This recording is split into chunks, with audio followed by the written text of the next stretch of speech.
When I opened my eyes again, I snatched the siren system from my stepsister, Isabel, and thrust it into the body of the woman who gave birth to me. The searing pain of being encased in concrete, a parting gift from Isabel and her 3 lovers in my past life, still screamed from the marrow of my bones. Now, at the high society gala, a corporate titan was feeding my birth mother a cherry. Open wide, my love. A top celebrity knelt to place a slipper on her foot. Your feet are so cold, my dear. Let me warm them with a kiss. A pro gaming superstar held up a diamond ring. Marry me, Brenda. As my birth mother shrieked and tore at her hair, a notification chimed in my mind. Siren system has crashed. I had been buried alive. After a terrifying, hopeless struggle against suffocation and full-body convulsions, I'd finally blacked out. It was only after my death that I learned my world was nothing more than a trashy romance novel. The man I'd secretly loved was the male lead, and the story's heroine,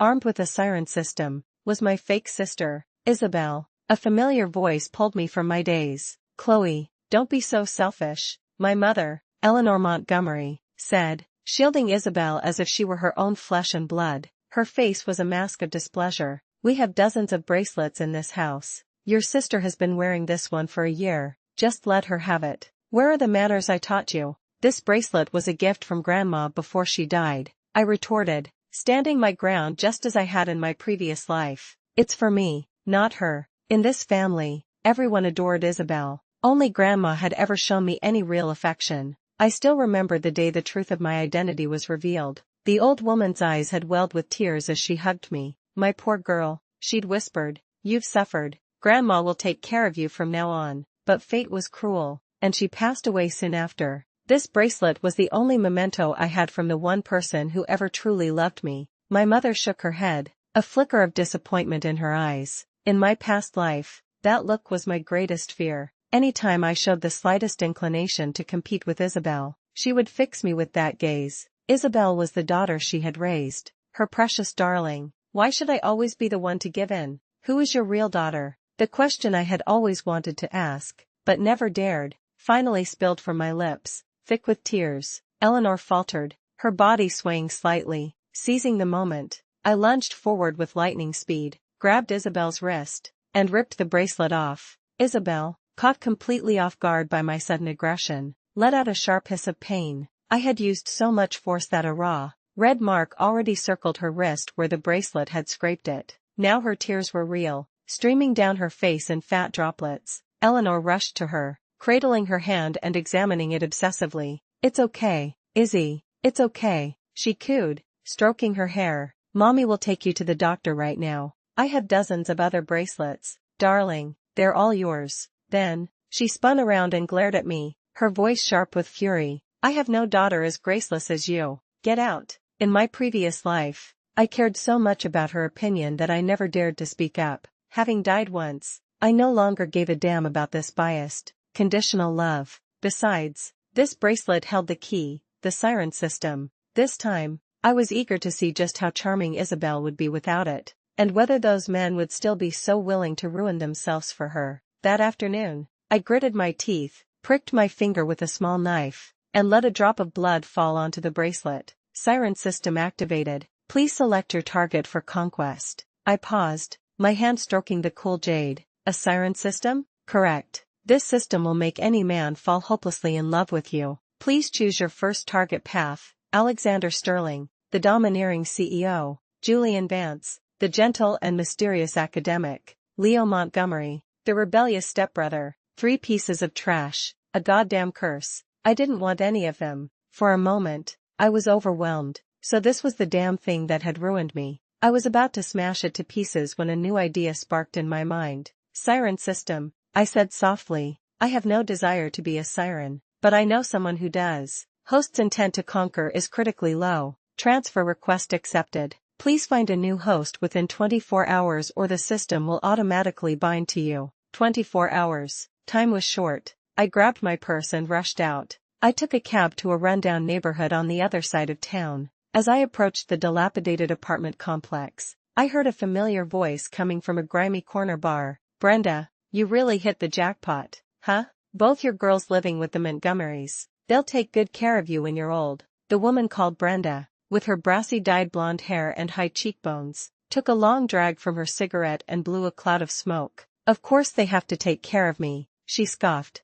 "Especially that damn girl, Chloe." Yes, for the first 20 years of my life, my name was Chloe, and this woman, Brenda, was my biological mother. Perhaps I stared too intently, because she noticed me. After a quick word with her friends, she headed my way. She swaggered over, looked me up and down, and slapped me hard on the shoulder. "You stupid girl, don't you know to bring something when you come to visit me?" I didn't say a word, just stared at her silently. She grumbled under her breath as she led me back to her apartment. The moment the door opened, I was hit with a wave of stale smoke and cheap liquor. Trash was strewn everywhere. The place hadn't been cleaned in weeks. "Who the hell is it?" a hoarse male voice called from the bedroom. Brenda didn't seem the least bit embarrassed. She just turned to me with a grin. "That's Mom's new boyfriend. You can call him Uncle Joe." For some reason, the anger I should have felt was replaced by a dull numbness. For as long as I could remember, my mother always had a new boyfriend. She never cared about my presence, openly flirting and carrying on with them right in front of me. Some of them even tried to touch me, and she would just laugh it off. When I got a little older and understood what was happening,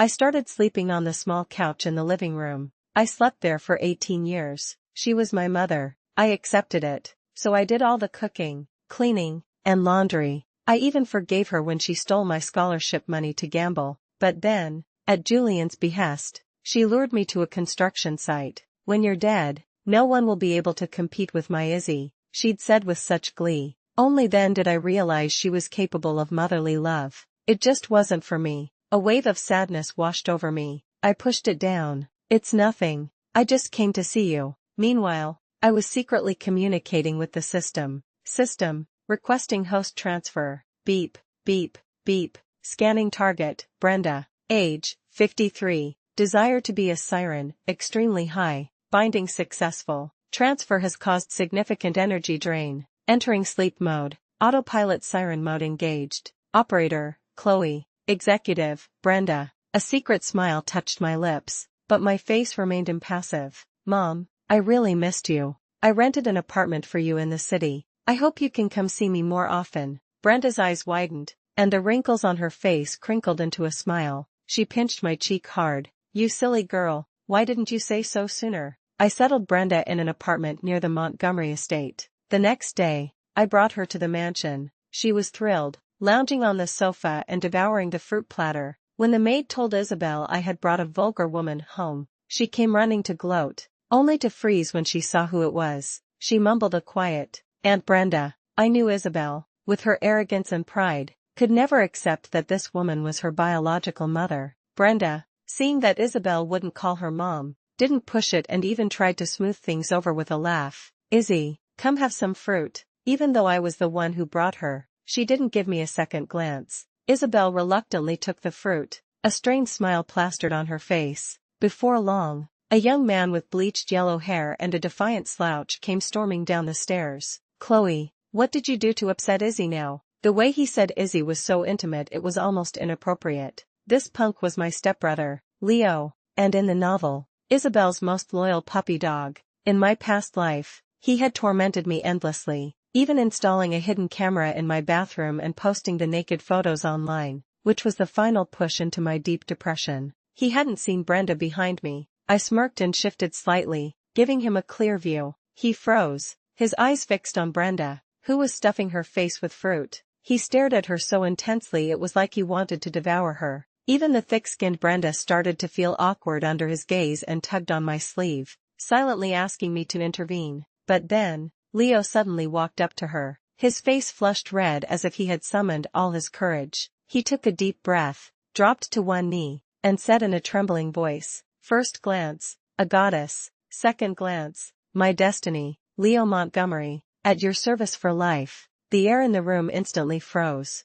Even Isabel, who always maintained a perfect facade in public, stood there with her mouth hanging open in shock. Luckily, a voice from above saved us all. "Humph." The deep, cold, and emotionless male voice cut through the tension. I knew who it was immediately, the story's second male lead, the CEO Alexander Sterling. The Sterling and Montgomery families had a marriage alliance, which meant he was technically my fiancé, but in the past, He had secretly arranged for me to be kidnapped and assaulted to tarnish my reputation, ensuring he could marry Isabel instead. The novel described him as always wearing dark suits, with a face so perfectly chiseled it could have been sculpted by the gods, and a pair of wild, untamable eyebrows. Only when he looked at Isabel would his perpetually cold eyes melt like snow. I coughed lightly to get his attention. Sure enough, his brow furrowed as he looked at me. I pretended my ankle twisted and collapsed to the floor. Chloe, don't try to get my attention. His words died in his throat.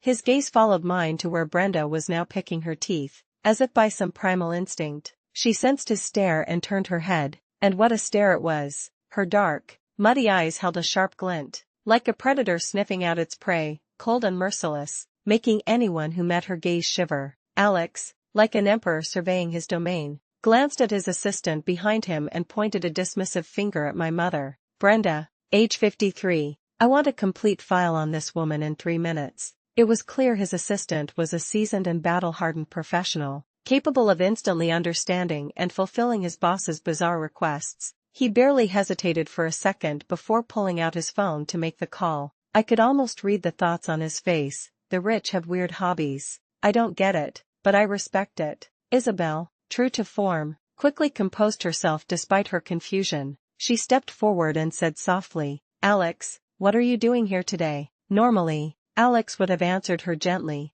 and they would have shared a tender moment. But now, his entire focus was on Brenda. He completely ignored her. Isabel had never been treated with such coldness in her entire life. Her face paled, but she forced a smile. Alex, let me introduce you. This is Chloe's adoptive mother. Brenda's expression fell at this introduction. Alex, noticing this, frowned even more deeply. Chloe's adoptive mother? He said coldly. Wouldn't that make her your biological mother? Shouldn't you be calling her mom? Leo, who had been forgotten by everyone, chimed in, not wanting to be left out. Exactly. If she's Chloe's adoptive mom, then she's your real mom. But she's been here for a while, and I haven't heard you call her mom once. He sighed dramatically, mimicking an elder scolding an ungrateful child. Isabel, you are a disgrace as a daughter. I lowered my head, pretending to cough uncomfortably, but inside I was ecstatic. Leo, spoiled rotten, had no filter. In my past life, he had mocked me more than once for being unsophisticated and an embarrassment.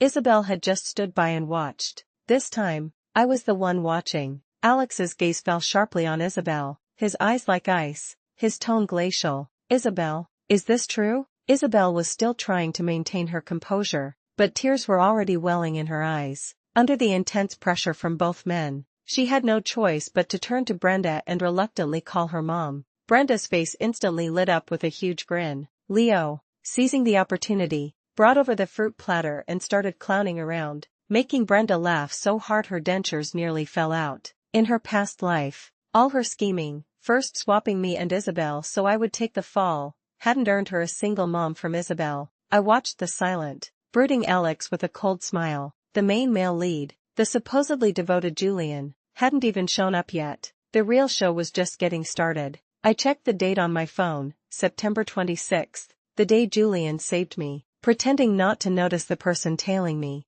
I went cheerfully to Brenda's apartment. The moment I opened the door, I was hit by the stench of a hangover. Brenda, wearing a large, loose nightgown, leaned against the bedroom doorframe, her eyes narrowed. You stupid girl, what are you doing waking me up in the middle of the day? Are you trying to kill me? Mom, I said with a sweet smile. I'm taking you shopping for new clothes. Well, it's about time. Chloe, Brenda said, her tone righteous. You should have bought your mom some new clothes ages ago. I asked you for money before, but you said the Montgomerys are strict and don't give you any. Not a single penny. My friends all say you're ungrateful, that your heart has already gone over to your real parents. But I told them, Chloe is a good girl. I raised her for so many years. She won't forget me. Brenda wasn't stupid. She knew exactly what my and Isabel's situation was. In my past life, I once accidentally stumbled upon her meeting with Isabel. She was holding Isabel's hand, her eyes full of a mixture of love and pride.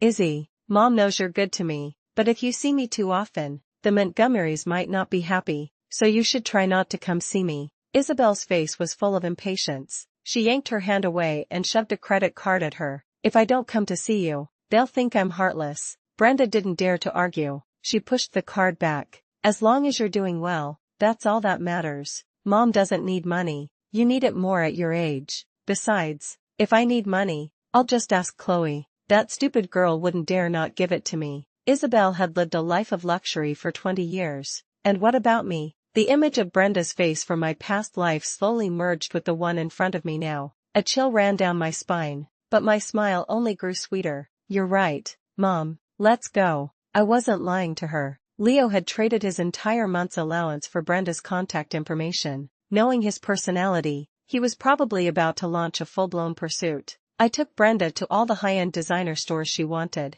indulging her every shopping desire. I knew that the higher I lifted her, the harder she would fall. After our shopping spree, she grinned at me, her arms full of bags. Chloe, you really are Mom's good daughter. I deliberately took a detour, leading Brenda down the same street from my past life as night fell. We had just turned into an alley when we heard a group of drunk men laughing and shouting behind us. Hey, you two ladies up front, stop right there. One of them, a shirtless man with a menacing look on his face, yelled at us, just like in my past life. I quickened my pace. Brenda hurried to keep up. Hey, you bitches, what are you running for? 3 or 4 men rushed forward and blocked our path. What do you want? I asked, lowering my head and pretending to be scared. But the drunk ignored me completely. Instead, he reached out and stroked Brenda's face. Hey there, beautiful, just got out of class? How come you're not wearing your school uniform? Brenda froze, a little scared herself, but she quickly played along.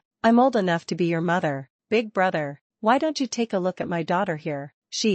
But the drunk wasn't listening. He ignored Brenda's protests and started tearing at her clothes. Just then, a deep male voice came from nearby. What are you doing? The voice wasn't loud, but it strangely stopped the drunks in their tracks. It was a handsome young man. He calmly held up his phone. I've already called the police. The nearest station is less than 10 minutes from here. Are you sure you want to continue? The lead drunk shook his head, ready to back off. But then he saw Brenda, and a greedy look flashed in his eyes. He yelled at the young man, "Who the hell are you to meddle in my business?" The young man was visibly stunned. It was only for a split second, but I knew. This was all a setup, arranged by Julian. In my past life, I had been surrounded by these same drunks, and at the critical moment, Julian had appeared to save me. A young girl's crush, a hero saving the damsel in distress. I had fallen for him hard, but he was only doing it to get rid of me for Isabel. After winning my affection, he used me, step by step, to lead me to my death. The atmosphere grew tense. Suddenly, we heard the sound of police sirens. Are you sure you don't want to leave now? Julian said calmly. The drunks exchanged glances and then scattered. Julian was a man of deep cunning. He picked up the jacket that had fallen on the ground and draped it over Brenda's shoulders. The perfect gentleman. It was then I realized he had been watching Brenda all along. He sighed softly, his eyes sweeping over her exposed skin, his expression a mixture of restraint and barely concealed desire. It's okay now. Brenda looked at him with gratitude. Thank you so much, young man. Julian remained silent, his expression serious. You don't have to be so formal with me. Brenda just thought he was a kind young man doing a good deed, but she didn't know that beneath Julian's gentle, refined exterior lay a twisted heart. When he wanted something, he would stop at nothing to get it. Julian was determined to have Brenda. Isabel's birthday party arrived. The servants told me it was going to be the most extravagant one yet. It seemed she wanted to prove that my return to the family wouldn't shake her position in the slightest. I was assigned to greet guests with her at the door. I knew my parents wanted me to use this opportunity to meet people and quickly integrate into their social circle, but a gap of more than a decade couldn't be closed overnight. She moved gracefully among the elders, effortlessly managing her friends. I even saw several of her admirers. In contrast, I stood awkwardly to the side, not even recognizing anyone, let alone navigating the social scene like a fish in water as she did. She put down her champagne flute and gave me a condescending glance. Chloe, you can leave the greetings to me. Go get some rest. I smirked. All right. In my past life, she had done the same thing, always needing to put me down at every opportunity to prove she was the true, shining jewel of the Montgomery family. I left her to bask in her triumphant smile. When I returned, I had someone with me. Isabel's smile froze when she saw her. What are you doing here? She snapped. Brenda, dressed in flashy designer clothes and dripping with jewelry, immediately shrank back. It's It's your birthday, she stammered. I just thought. Aunt Brenda, that's enough. Isabel cut her off sharply. She took a deep breath and turned away. Since you're here, just find a seat. I was delighted. It seemed Isabel really appreciated the birthday gift I got her. Brenda, being a newcomer, sat alone in a corner, looking completely out of place. Just then, Leo made his move. He was wearing a casual suit, his yellow hair slicked back with gel, looking like a preening peacock in the sunlight. He sauntered over to Brenda, seemingly nonchalant, but every step was calculated. He dropped to one knee and, with a flourish, gave her a kiss on the back of the hand. Princess Brenda, are you lonely? Don't worry, your night has arrived. I had to bite my lip to keep from laughing out loud. No one noticed this bizarre interaction between the old and the young, except for Isabel. When the siren bracelet was on her, even though it wasn't bound to her, it still had an effect. With the bracelet's help, her relationships with men were always smooth sailing, including her secret admirer, Leo. She found his attention both annoying and enjoyable, so when Leo's affection suddenly shifted, she was the first to notice. The way she was nervously biting her lip now betrayed her anxiety. She hesitated for a moment, then started walking towards them, but her plan was thwarted. Two men beat her to it. A tall man in a black suit, Alexander Sterling, yanked Leo up and punched him squarely in the face. Get lost, he growled, a single, clipped word that conveyed the depth of his fury. Meanwhile, the other man, the handsome Julian, stood protectively in front of Brenda, his long, narrow eyes filled with a cold, icy mist. The three men faced off, a battle about to erupt. What do you think you're doing? The birthday girl, Isabel, finally arrived, her voice filled with outrage as she confronted her three former suitors. But the three men,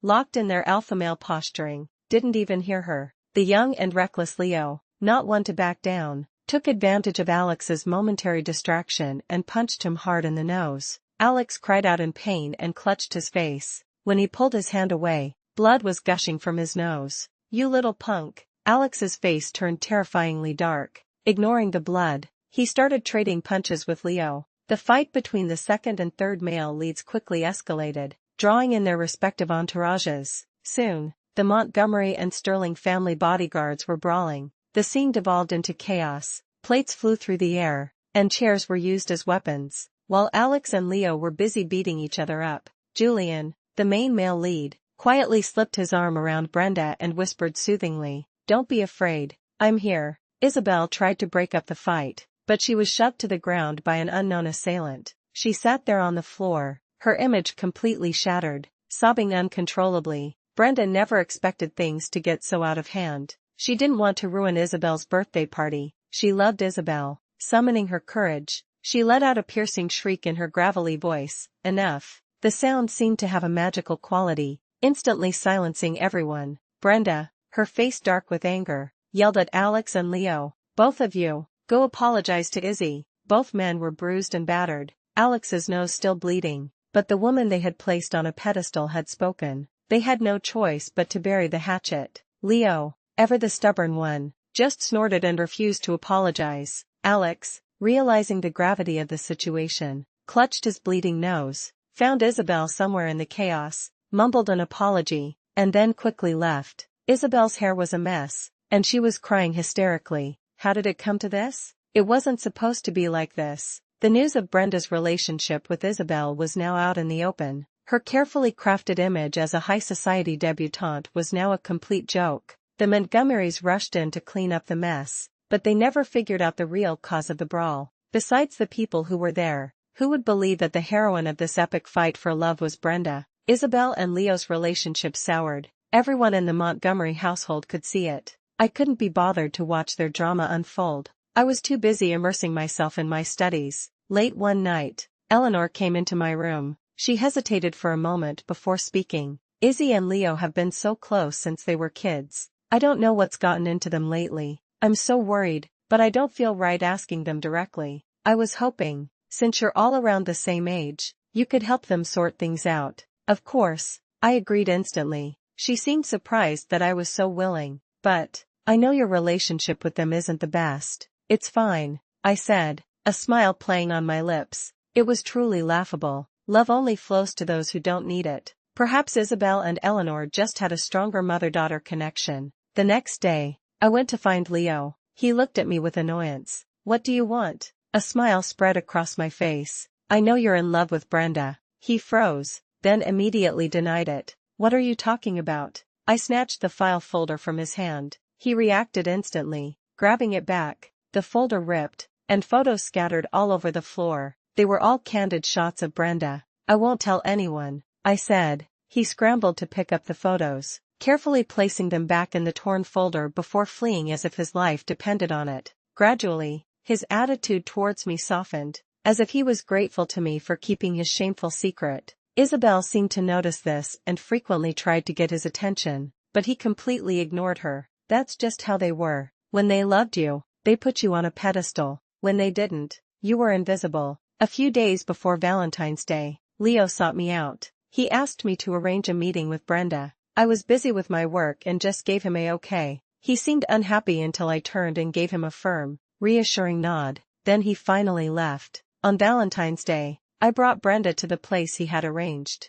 Flowers, candles, hearts. I nodded in satisfaction. As the clock struck midnight and fireworks lit up the sky, Leo shouted his love for Brenda. Brenda, I love you. Brenda was stunned. Mr. Montgomery, whom I had secretly invited, was also stunned. He rushed forward and slapped Leo across the face, his hand trembling as he pointed at him. You monster. Leo was terrified. I had never seen such a blank, empty expression on his face. Was it panic, fear, or a complete breakdown? I knew the feeling well. It was the same overwhelming pain I had felt when I saw my naked photos online in my past life. Mr. Montgomery slapped him again. You little bastard. How dare you lay a hand on your sister? If it weren't for her, we would still be in the dark. Leo, with nothing left to lose, started struggling against the bodyguards holding him back. I love Brenda. Is it a crime to love someone? Mr. Montgomery gave a sharp nod,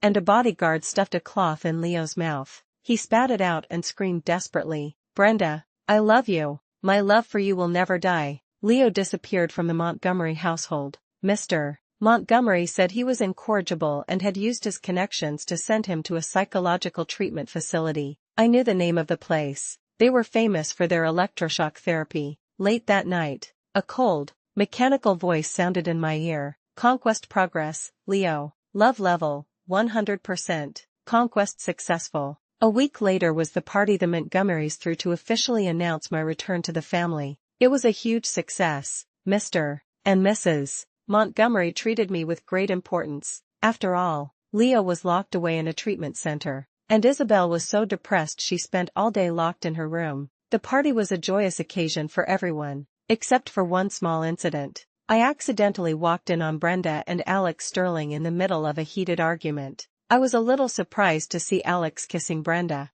I had always assumed, like in my past life, that the main male lead would be Julian, but then again, it made sense. The heroine had changed, so it was only natural for the male lead to change too. Brenda's type was probably someone like Alex, a domineering man who would lay the world at her feet, not a snake in the grass like Julian. Just like now, Alex had Brenda pinned against the wall, his arms wrapped tightly around her waist, his eyes burning with a desire so intense it was like he wanted to consume her whole. Brenda's face was flushed, and she feebly pounded on his chest a few times. Alex just raised an eyebrow and smirked. You started this fire, woman, now you have to put it out. Then he kissed her deeply, so lost in the moment that neither of them noticed me leave. The next day, Brenda called me to meet her. She was clinging to Alex's arm like a shy young girl, her head resting on his shoulder. Chloe, she said, her face glowing with a girlish blush, say hello to your new dad. Alex gently stroked Brenda's freshly permed, curly hair, his face a picture of doting affection. My little chickadee, you're so naughty. Brenda giggled, a sound like a rooster crowing. I looked at Alex, but the word dad just wouldn't come out. I cleared my throat and said pleasantly to Brenda, Mom, I'm so happy for you. You're the first person to wish us well, Brenda said, her heart full. I patted Alex on the shoulder. Age is just a number. Love is priceless. Love is priceless. Well said. A look of admiration appeared on Alex's usually cold face. He turned to Brenda. My dear, you have a good daughter. After the party, the competition between me and Isabel became an open secret. I started an internship at the Montgomery family's company. A few days later, The listless Isabel finally rallied and applied for an internship as well. As I was drowning in work, I was completely unaware that Brenda and Alex's affair had become the talk of the town. Many people didn't understand, and the most vocal opponents were Alex's family. "Chloe, you have no idea the horrible things his father said to me."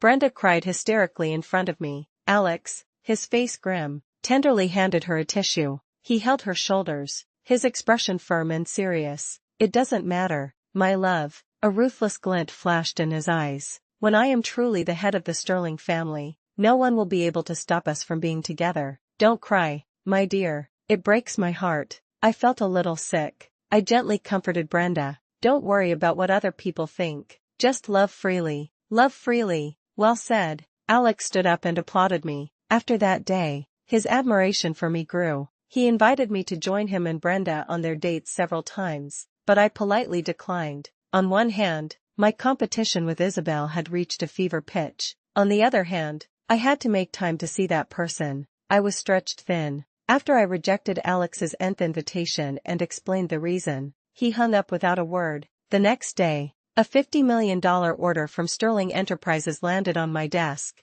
With this order, I had secured my victory over Isabel. Just as I was wondering what was going on, Alex appeared out of nowhere and gave me a knowing wink. Love freely. So this was my angel investor. I became the undisputed heir to the Montgomery fortune. As for Isabel, when she found out about Brenda and Alex, she had another breakdown and was now bedridden. The day Isabel was hospitalized, I received an invitation to Brenda and Alex's wedding. It was a classic red invitation with an old-fashioned feel. The left side was a photo of Alex and Brenda. Brenda, wearing a white veil, leaned against Alex's shoulder, both of them beaming with happiness. The right side had the time and place of the wedding. I glanced at it. Alex had gone all out, booking the most luxurious wedding venue in the city. Brenda looked at me, her eyes filled with a hesitant, hopeful look. "Chloe, will you be my maid of honor?" I went to give Izzy an invitation the other day, and she went crazy and threw me out. "But, Chloe, I've lived my whole life without finding true love until now.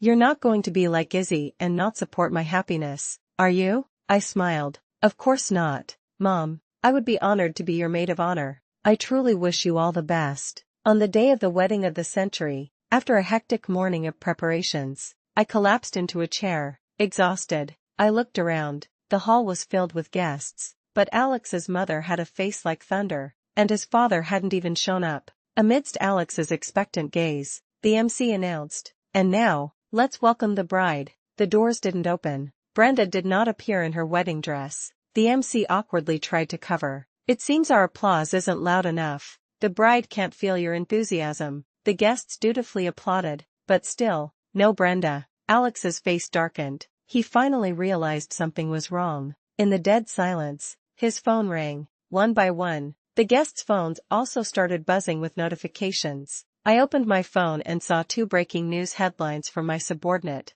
Successor to Sterling Enterprises announced, Julian Vance, second son of the Sterling family. Sterling Enterprises heir apparent's marriage to 53-year-old woman causes uproar among company elders. Alex hung up the phone, his face terrifyingly black. I heard him tell his assistant, "The priority now is to find my love. I don't know if she's safe." The wedding of the century ended in a farce. Strangely, no matter how hard Alex searched the city, he couldn't find Brenda. It was as if she had vanished into thin air. He ignored the meteoric rise of the illegitimate son, Julian, and officially renounced his claim to the inheritance. He flew off on his private jet to search for his love abroad. Later, I heard he was arrested in Europe for threatening the police with a gun while demanding they release private information. He was charged with assault and locked up in a foreign prison. Conquest progress. Alexander Sterling. Love level, 100%. Conquest successful. I clinked glasses with Julian, or as he was now known, Julian Vance. He looked at me with a half smile. "What are you congratulating me for?" "For winning both the girl and the fortune," I said, swirling the wine in my glass. Having lived this life once before, how could I not know that Julian was his father's illegitimate son? Old man Sterling was a cunning fox. He had several children and let them fight like dogs in a pit. Only the winner was worthy of challenging the heir apparent, Alex. And clearly, Alex had lost spectacularly. His father was furious about him defying the family's arranged marriage to be with Brenda. At the same time, With my help, Julian had made a killing at Sterling Enterprises, successfully winning over the company's elders. A sharp glint appeared in Julian's eyes. Chloe, why did you help me? You had already earned Alex's trust. I smiled brightly. I thought you understood. Helping you was helping myself. He paused, then conceded. True. Alex and I are like you and Isabel, one in the heavens, one on the earth. I just smiled and didn't comment. You don't have to see me out. And thank you for the thing with Isabel. I stood up to leave. I had just heard Brenda's muffled sobs coming from inside. Brenda had truly fallen in love with Alex. How could she possibly accept Julian? The old Julian had once imprisoned and tortured Isabel out of jealousy until their misunderstanding was cleared up. I imagined he was using the same tactics on Brenda now. Brenda was getting on in years. I hoped he would have some decency and take her age into consideration. The last time I saw Isabel was in a psychiatric hospital. I had asked Julian to have her admitted. It was her idea to see me and Julian together, which I hadn't expected. I heard she had truly lost her mind, often crying and screaming, telling everyone she was a concert pianist and playing on an imaginary piano in her room. But when I saw her, she was quiet. She was leaning against the headboard, her face sallow and bloodless. Her cheekbones protruded like two small hills on her gaunt face. Only then did I realize how much the elegant, arrogant, and untouchable Isabel had changed. In my memory, she was always dressed in perfectly tailored clothes, with smooth, shiny hair, and bright, confident eyes, her chin always slightly raised. She slowly turned her head, her eyes empty and numb, like a puppet on a string. Aunt Brenda is with you, isn't she? She asked, her voice hoarse, as if she hadn't spoken in a long time. Julian just smiled gently, as if they were still close, and lightly stroked her hair. Izzy, why would you think that? Isabel didn't say any more. She just said flatly, you can go now. I don't want to talk to you. It was rude, even offensive, but Julian didn't get angry. He even tenderly tucked her in before leaving with a smile. The room was silent for a long time. Chloe, Isabel said softly, you are truly ruthless. I stared at her, a wave of joy washing over me. A voice in my head told me that the Isabel from my past life was back. She suddenly started laughing, a sad, broken sound. What a joke. This siren system. It's all a lie. It doesn't make them love you. It just amplifies their desires. They never loved me. They were just raised to be predators in a jungle, to conquer and possess. The siren system just put them in a coliseum and turned up the volume on their greed. I was just the prize in their little game. The thrill of the competition was always more important to them than any so-called love. In my past life, that look in her eyes was my greatest fear. I wanted to ask her more, but she had already closed her mouth and started playing her imaginary piano, her eyes bright and captivating, just like the girl I remembered. I left her room quietly. A year later, late at night, I heard the mechanical voice I hadn't heard in a long time. Conquest progress, 100%. Target, Julian. Conquest successful. A psycho like Julian must have done something to trigger his progress. I froze for a moment, then dialed the police. Hello, police? I'd like to report an assault. That night, the police found Brenda in Julian's private residence, tortured to within an inch of her life, with severe bleeding in her head and abdomen. They said if she had arrived at the hospital any later, she would have died. Julian was sent to prison, where he would spend the rest of his life. Later, I visited Brenda in the ICU. Her injuries were so severe she had fallen into a vegetative state and would never wake up. I visited her as her next of kin. I gently slipped the bracelet from her wrist. Brenda, I said softly, it's time for your beautiful dream to end. I took the bracelet to the place where I had been buried alive in my past life and smashed it to pieces. The sound of it shattering was crisp and clear, and I was finally, truly, reborn.